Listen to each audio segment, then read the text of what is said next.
Hello everyone and welcome back to my YouTube channel. आज की video में हम पढ़ने वाले हैं about the major arteries of the upper limb और उनकी ब्रांचेस।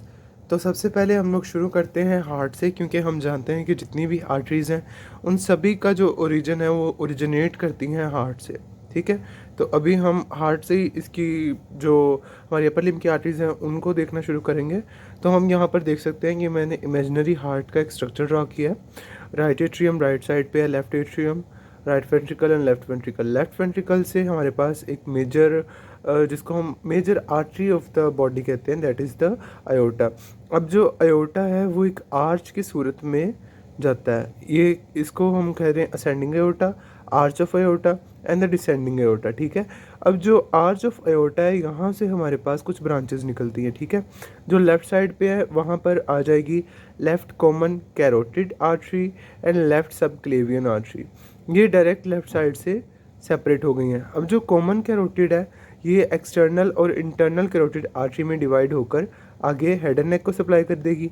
और जो लेफ्ट साइड पर सबक्लेवियन आर्टरी है ये लेफ्ट अपर लिम्ब में जाकर वहाँ पर ब्लड सप्लाई प्रोवाइड करेगी।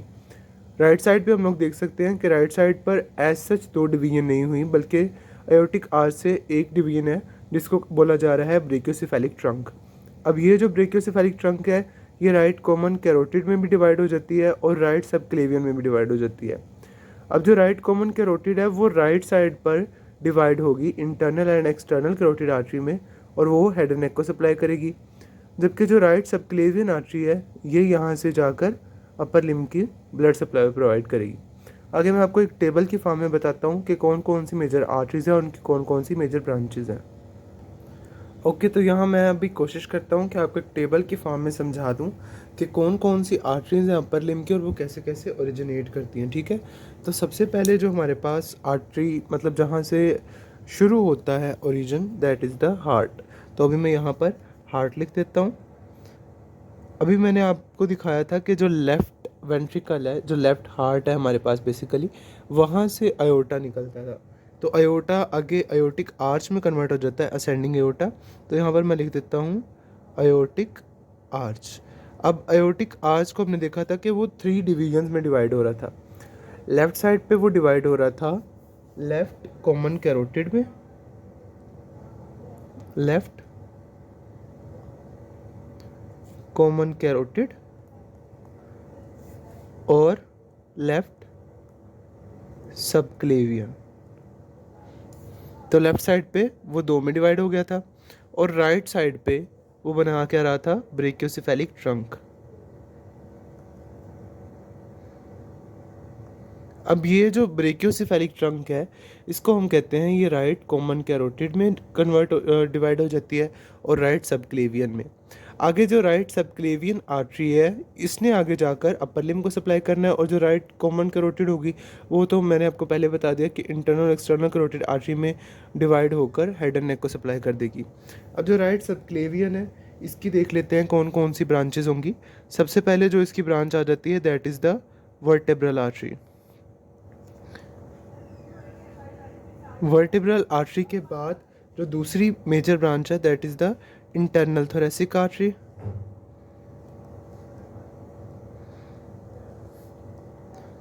आर्टरी की जगह अब मैं सिर्फ ए लिखता जाऊंगा। ठीक है, इंटरनल थोरेसिक के बाद एक और जो मेजर आर्टरी आ जाती है that is the thyro cervical trunk. Thyro cervical trunk. उसके बाद आ जाता है कोस्टो सर्वाइकल ट्रंक। अब आगे ये जो मैं चीज़ें बता रहा हूँ, वर्टिब्रल आर्टरी तो क्योंकि पूरे थोरैक्स रीजन में भी नीचे आएगी, वर्टिब्रा के अलोंग ही आएगी। और इंटरनल थोरेसिक आर्टरी, अब इंटरनल थोरेसिक आर्टरी ये भी थोरेसिक रीजन में आ जाएगी। थायरो सर्वाइकल ट्रंक जो है ये थोरैक्स में भी आता है, सर्वाइकल रीजन में भी आएगा। और कोस्टल सर्वाइकल ये भी ऐसे ही है। आगे हम लोग देख रहे हैं कि एक और आर्टरी आ रही है that is the dorsal scapular artery. अब डोर्सल स्कैपुलर आर्टरी है ये आप स्कैपुला के एनास्टोमोसिस में पढ़ोगे कि डोर्सल स्कैपुलर आर्टरी जो है वहाँ पर एनास्टोमोस करती है। तो ये तो अपर लिम्ब की हो गई एक मेजर आर्टरी। आगे जो सबक्लेवियन आर्टरी है, सबक्लेवियन यहाँ पर मैं सिर्फ राइट का बता रहा हूँ लेकिन लेफ़्ट का भी सेम ही कोर्स होगा। ठीक है, आगे जो यहाँ पर सबक्लेवियन आर्टरी है वो आगे जो कन्वर्ट हो जाती है into the axillary artery. Axillary artery axilla के रीजन में। अब एक्सिलरी आर्टरी की कई सारी ब्रांचेज हैं, उन ब्रांचेस को मैं नेम बाय नेम यहाँ पर लिखता जाऊँगा, ठीक है। तो इसका मैंने एक निमोनिक बनाया हुआ है, that is the slap the liar save a patient, ठीक है। अब superior thoracic artery, superior thoracic artery के बाद आ जाएगी thoraco acromial artery, slap the, ठीक है, थोरैको अक्रोमियल आर्टरी। थोरैकोक्रोमियल आर्टरी के बाद आ जाएगी lateral thoracic artery, lateral thoracic artery, slap the lawyer, आगे आएगा सेव, सेव से मैंने बनाया हुआ है सब स्कैपुलर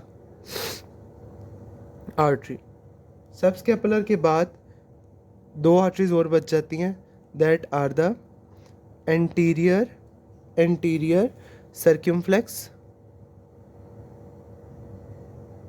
ह्यूमरल। एक एंटीरियर है और जाहिर सी बात है फिर एक पोस्टीरियर भी होगी, जिसको हम बोलेंगे पोस्टीरियर सर्क्यूमफ्लेक्स ह्यूमरल। तो ये सब एक्सिलरी आर्टरी की यहाँ पर ब्रांचेज आ जाएंगी।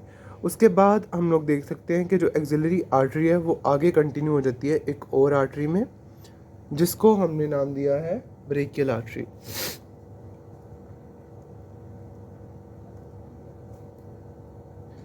अब ब्रेकियल आर्टरी की जो ब्रांचेज हैं वो देख लेते हैं कौन कौन सी हैं। Profunda brachii artery, profunda brachii को डीप ब्रेकियल आर्टरी भी कहा जाता है, ठीक है। उसके बाद इसकी दो और मेजर ब्रांचेज हैं, that are the radial and the ulnar artery. अब हम लोग जानते हैं कि जो ब्रेकियल आर्टरी है ये, क्योंकि हम लोग जानते हैं कि क्यूबिटल फोसा के लेवल पे डिवाइड हो जाती है into the radial and the ulnar artery. आगे हम लोग देख लेते हैं कि रेडियल और अल्नार आर्टरीज की कौन कौन सी ब्रांचेज होती हैं। तो सबसे पहले रेडियल की देख लेते हैं। आपने इसका एक तरीका याद रखना है कि जितनी भी ज़्यादातर आर्टरीज़ हैं उनकी ब्रांचेस तकरीबन सेम ही होती हैं। अब जो रेडियल आर्टरी है उसकी एक ब्रांच होगी, that is the radial recurrent artery. अब रेडियल रिकरेंट जो आर्टरी है ये असल में एल्बो जॉइंट के गिर्द एनास्टोमोसिस में काम आती है। और उसके अलावा जो एक रेडियल की और ब्रांच है, that are the muscular branches. अब मस्कुलर ब्रांचेस हैं ये फोर आर्म के जो मसल्स हैं उनको सप्लाई करती हैं रेडियल आर्टरी की, तो ये काफ़ी सारी मस्कुलर ब्रांचेस होंगी। उसके बाद आएगा पाल्मर कार्पल ब्रांचेस। अब जो पाल्मर कार्पल ब्रांचेस हैं ये क्या करती हैं, ये पाल्मर एस्पेक्ट पे, this is the Palmer aspect पे जो कार्पल बोन्स हैं वहाँ पर ये ब्लड सप्लाई प्रोवाइड करेंगी, ठीक है, पाल्मर कार्पल आर्टरीज। और उसके बाद एक और इसकी जो ब्रांच बच जाती है, that is the superficial Palmer branch.